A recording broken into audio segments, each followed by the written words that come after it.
네, 6일 지방선거를 앞두고 준비한 국민공감 2022 경인지역 일구는 시간입니다. 오늘은 허훈 인천시 교육감 예비 후보와 함께 출마의 변을 비롯해서 다양한 말씀 들어보도록 하겠습니다. 안녕하십니까? 안녕하십니까? 네, 반갑습니다. 네, 반갑습니다. 일찌감치 지난해 10월에 이제 출사표를 던지셨더라고요. 네네. 선언을 하셨는데 인천시 교육감에 출마하신 이유부터 한번 들어볼까요? 현재 그 인천교육은 교권이 우선 실추되고 교육 현장이 정치적인 논리가 판치고 있고 교원 가족 간의 갈등이 깊어지고 있습니다. 학력이 저하되고 인성교육이 실종되고 학생인권 보호라는 미명하에 학생교육이 포기 상태라고 저는 생각하고 있습니다. 그래서 인천교육을 학생과 학부모에게 꿈과 희망을 주고 100년 대계를 내다보면서 진정한 인재 양성의 교육의 장으로 만들 사람이 필요하다고 생각합니다. 학생을 사랑하고 확고한 교육 철학과 청렴한 사람, 교육 현장의 갈등을 봉합하고 미래를 열어갈 수 있는 자질 있고 능력 있는 교육감이 필요하다고 생각하지 않으십니까?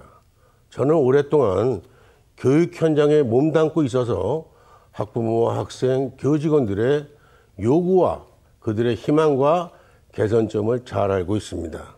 저는 앞으로 체계적이고 미래지향적인 교육 플랜을 가지고 남은 여생을 인천 교육을 위해서 헌신하려고 교육감에 출마하게 됐습니다. 네.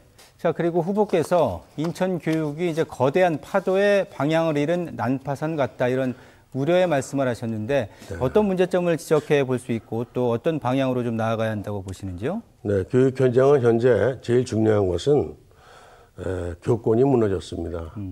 선생들이 교권이 무너짐으로써 학생을 지도할 수가 없습니다. 또 일부에서는 학생의 인권 보호라는 미명하에서 학생 교육을 방치하고 포기 상태라고 저는 감히 말씀드릴 수 있습니다. 인천 교육을 이대로 놔둘 수는 없습니다. 저는 확고한 교육 철학과 청렴하고 깨끗한 사람이 교육 현장의 갈등을 봉합하고 화합하여 미래를 열어갈 수 있는 교육 지도자가 그 어느 때보다도 필요하다고 생각하고 있습니다. 저는 이 자리에서 감히 말씀드리겠습니다. 과거를 개혁하고 과거에 연연하지 않고 과거를 교훈 삼아서 미래를 개혁하는 미래의 희망과 비전을 제시하는 그런 발전적인 사람으로서 교육계에 헌신하고 싶습니다. 네. 자, 이제 학교도 포스트 코로나 시대를 더 철저하게 준비하고 또 대응을 해야 하는데 다소 부족함이 있지 않느냐 이런 현장의 목소리도 적지가 않습니다. 자, 이 부분에 대해서는 어떻게 좀 해결책을 도모할 수 있을까요? 코로나는 장기간 원격 수업으로 인해서 학생들이 학력 저하와 내지는 학력 격차가 아주 심해졌습니다. 상위권 학생과 하위권 학생은 많이 늘어나고 중위권 학생은 줄어든 추세입니다. 왜냐하면 특히 교사들은 원격 수업에 대비해서 교수 학습 방법 및 지도 방안에 대해서 사전에 충분히 준비하고 연수함에도 부족한 것이 사실이었습니다. 그리고 또한 취약계층은 학업 성취도가 특히 떨어지고 있습니다. 왜냐하면 컴퓨터, 인터넷 비용을 갖다 지원을 받지 못하기 때문에 학생들이 굉장히 원격 수업하는데 어려움이 있다고 생각합니다.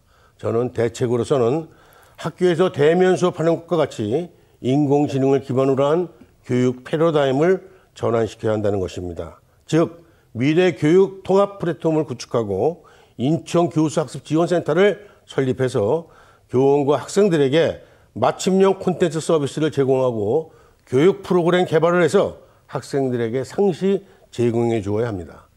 마지막으로 미국, 호주, 캐나다의 넓은 대지를 갖고 있는 그러한 나라에서는 원거리 벽지 학생들에게 어떠한 교육을 하고 있는가를 우리는 주목해 볼 필요가 있습니다.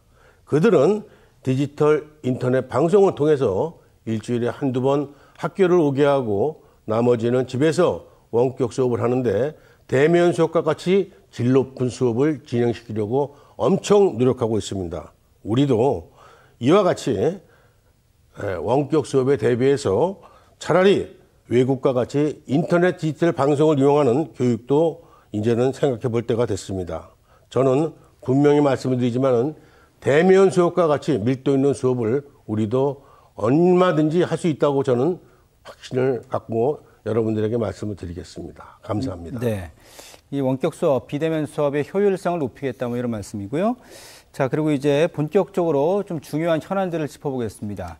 인천 교육 현장의 고민 중에 하나가 이제 학교 신설 또 학교 이전, 통폐합, 그러니까 원도심과 신도시가 고루 갖고 있는 그런 문제들인데 학생 수가 한 곳은 너무 많고 또 한 곳은 너무 적고 이래서 네. 이제 생기는 문제들인데 이 문제에 대해서는 어떤 의견을 갖고 계신가요?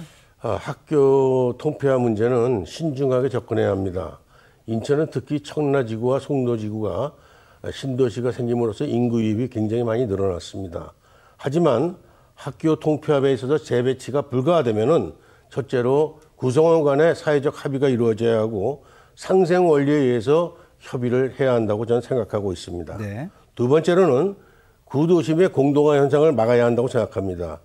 첫째로 구도심의 학교가 이전되면 그곳을 쾌적한 환경을 조성해서 주민복지, 문화공간이나 공원으로 개선해서 주민들을 위해서 좀 더 쾌적한 환경을 조성해 줄 필요가 있고 또 구도심 학교에 있어서의 교육 학력 격차를 축소시키기 위해서는 교육 격차 해소 방안을 마련해서 적극 교육청에서 지원해야 합니다.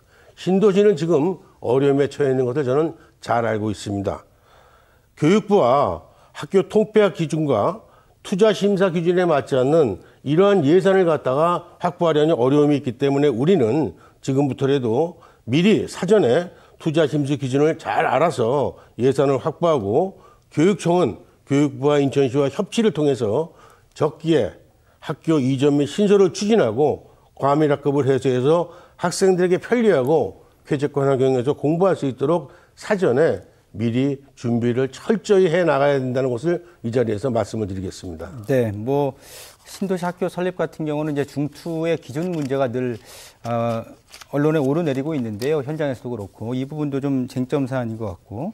자, 이번에 또 하나의 쟁점 사항은 바로 교장 공모제 사안입니다. 이번 교육감 선거에서도 주요 쟁점이 되고 있는데 현행 교장 공모제 문제점 그리고 또 개선 방안에 대해서는 어떤 입장이신가요? 글쎄요. 그 교장 되려면 25년 동안 교육 경력을 가져야 되고 또 금평 연구 점수 또는 자격증을 취득해서 교감이 돼서 교감을 4, 5년 한 후에 교장이 되고 있습니다.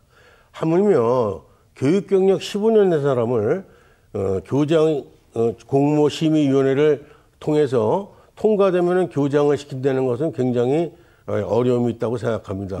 교육 현장은 지금 교장, 교감, 부장교사, 교사로 구성되어 있습니다. 예. 교사 경력 15년 된 사람이 벼랑간에 교장으로 임명되었을 때 교육 현장에서 지도력을 발휘하기에는 굉장히 어려움이 있습니다. 또한 현재 교장 초빙 제도에서 정교조 교육감님 밑에서 초빙 교장조대의 70%가 정교조 출신 교사로 채워져 있는 걸로 알고 있습니다. 이것은 코드 인사라고 말할 수 있고 편가르기라는 얘기가 나오고 있습니다. 더욱이 더 문제가 되는 것은 또 시험 문제 유출이 돼가지고 지금 검찰에 수사를 받고 있습니다. 저는 이렇게 말씀드리고 싶습니다. 교장 초빙제는 대부분 축소하거나 폐지하는 것이 맞지만 굳이 꼭 필요하다면은 교육 직원, 일반 행정직에게도 그들이 교사들보다 2년 정도 정년을 빨리 합니다. 그분들이 평생 교육공무원으로 있으면서 경험한 교육관과 철학을 갖다가 교육 현장에 활용할 수 있도록 우리가 그분들에게도 초빙 교장제를 과감하게 개방해서 그들의 역량과 경험을 갖다가 교육 발전에 기여할 수 있는 기회를 주는 것도 한번 생각해 봐야 하지 않나. 전 이런 생각을 가지고 있습니다. 네, 이게 세 가지 유형 가운데 이제 초빙형과 내부형에 대해서는 좀 회의적이시고 전체적으로 이제 행정 경험을 갖고 계신 분들도 받아들일 수 있는 방법으로 가자. 네, 그렇습니다. 일종의 좀 거의 한 50% 이상 축소된 개념으로 지금 입장을 갖고 계시는 거군요. 그렇죠. 예, 예. 네. 알겠습니다. 자, 그리고 이번 선거 상황을 좀 보겠습니다. 인천시 교육감 선거 승패는 이제 단일화에 있다. 이런 관측은 뭐 매번 선거 때마다 나오는데 이번에도 마찬가지입니다. 진보 진영 살펴보면 재선 도전을 공론화한 현 도성은 교육감 단일 출마가 지금 확실시되고 있고, 자, 보수 쪽을 보게 되면 박승란, 최계훈 그리고 이대영 후보가 바로 어제 그 단일화 합의를 이제 방식을 정했는데 후보께서는 이제 여기 참여는 안 하시는 것 같더라고요. 어떻습니까? 참여를 안 한 것보다는 저는 네. 보수 단일화를 기본적으로 찬성하고 있습니다. 제가 말씀드리고자 하는 것은 누구보다도 객관적이고 공정한 룰을 만들어서 인천 시민이 바라는 기대에 부응하는 그러한 자질 있고 능력 있는 교육감을 선출하는 데 대해서는 전혀 의의가 없습니다. 네네. 그러나 그 방법상에 있어서 교육감에 출마하는 사람들은 다른 선거와 달라야 된다고 생각합니다. 교육감 선거는 결과도 중요하지만 과정 또한 깨끗하고 중요하다고 생각합니다. 저는 왜 이런 말씀을 드리냐면은 교육감 선거라는데 많은 돈을 쓰고 조직이 방대하다.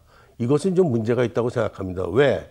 교사와 교수를 하신 분들이 그런 돈과 조직을 갖고 있다는 것은 현실적으로 어렵기 때문입니다. 그래서 저는 공정한 룰에서 매스컴을 통해서 그들의 교육관과 철학 내지는 경력을 갖다 공개함으로써 시민들에게 선택을 받는 것이 가장 합리적인 방법이 아니겠는가 이런 생각을 가지고 있고 앞으로도 저도 단일화를 위해서 열심히 협조하고 최선을 다해서 노력할 예정입니다. 예, 가지고 일단 있습니다. 단일화 방식에 대해서 조금 이견이 있기 때문에 이제 추후에 더 상황을 지켜보자 이런 말씀이 네, 그렇습니다. 되겠고요. 단일화에 대해서는 네. 그렇게 반대하지는 않습니다. 예, 알겠습니다. 이제 끝으로 간략하게 인천 시민들에게 마지막 전하고 싶은 말씀 해주시면서 마무리 짓겠습니다. 네, 감사합니다.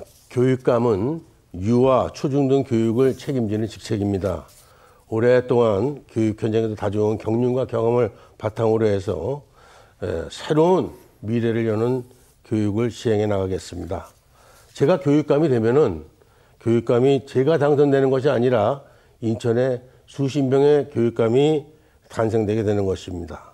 저는 각 분야의 전문 담당자에게 그 사업에 대해서 사전에 충분히 토의를 한 다음에 담당자가 소신껏 책임을 지고 일할 수 있도록 정권을 주고 뒤에서 도와주고 밀어줄 것입니다. 사업 시행을 하다가 문제가 생기면 저는 함께 책임을 지고 동고동락하는 그러한 지도자가 될 것을 약속드리겠습니다. 저는 그 이후에 꼭 드리고 싶은 말씀은 탁상 행정이 아니라 발로 뛰는 그러한 리더가 될 것을 약속드리고 꼭 드리고 싶은 말씀은 교육감은 희생과 사랑을 바탕으로 해서 헌신과 봉사하는 마음으로 인간적인 마음을 가진 리더, 즉 머슴형 리더가 진정한 교육감이 아닌가 하는 생각을 가지고 있습니다. 여러분 고맙습니다. 네, 자, 지금까지 허운 인천시 교육감 예비 후보와 함께 말씀 나눠봤습니다. 늦은 시간 대단히 고맙습니다. 감사합니다. 네, 고맙습니다. 감사합니다.